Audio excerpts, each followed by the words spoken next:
In this series of Kaizen consciousness, we are trying to understand what Kaizen is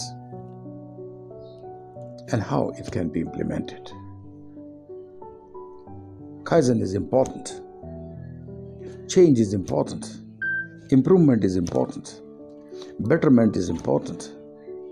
To be best is almost becoming a must.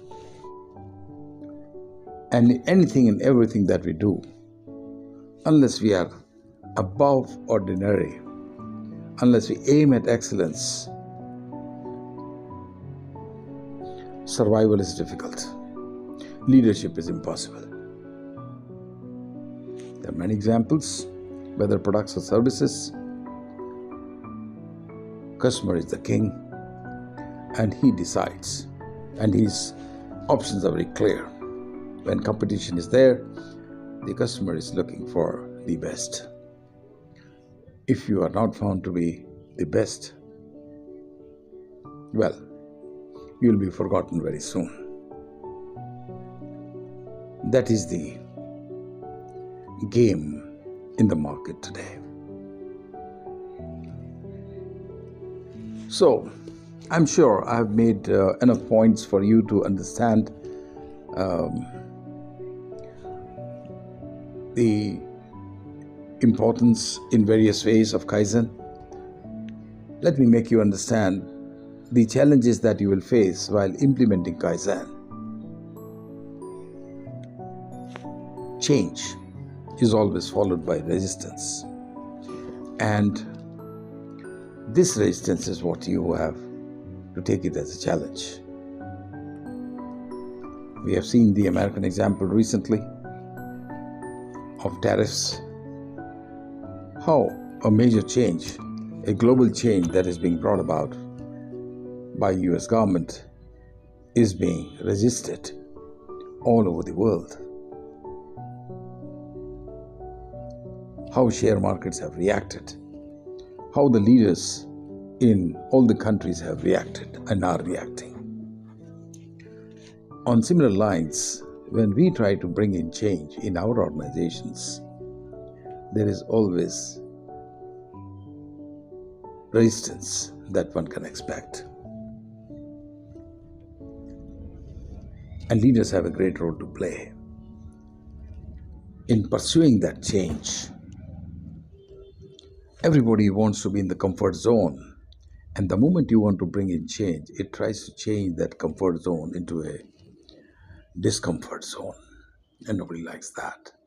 If you're asking somebody to be more efficient, if you're asking somebody to do multitasking, if you're asking somebody to go from one department to the other department, if you're asking some engineers to get involved in Kaizen projects, lean projects, or projects for excellence, they have to stretch. It is beyond their routine. The moment you are trying to take them to beyond their routine,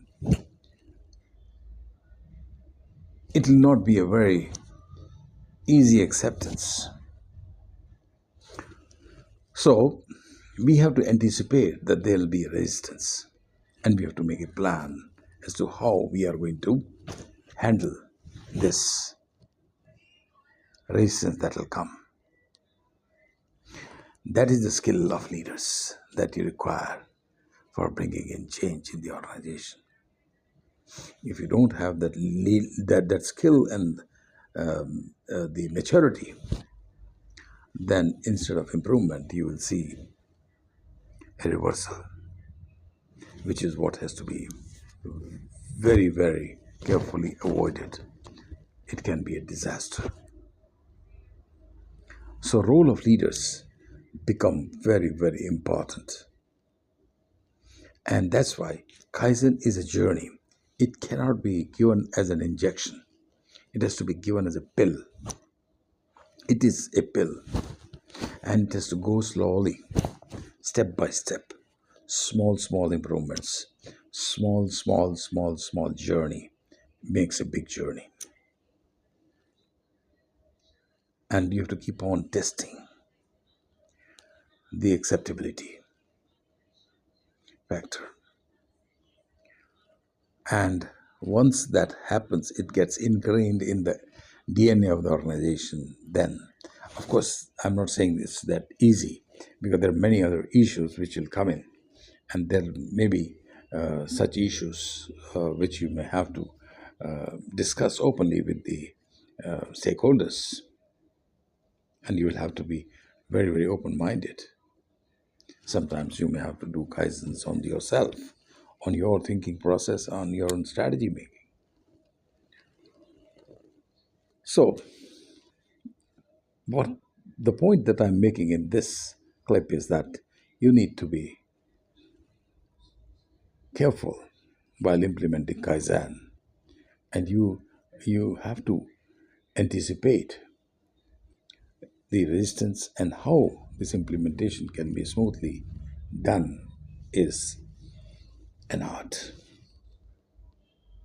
So we'll talk more about this in our next videos as to what leaders can do and how leaders have to, and in various sectors, whether it is private sector or large organizations or small organizations or government sectors. We'll talk about these, and in the meantime, if you want to be in touch with me, then www.𝐭𝐡𝐞𝐬𝐞 is my website. You can be in touch with me. Thank you so much.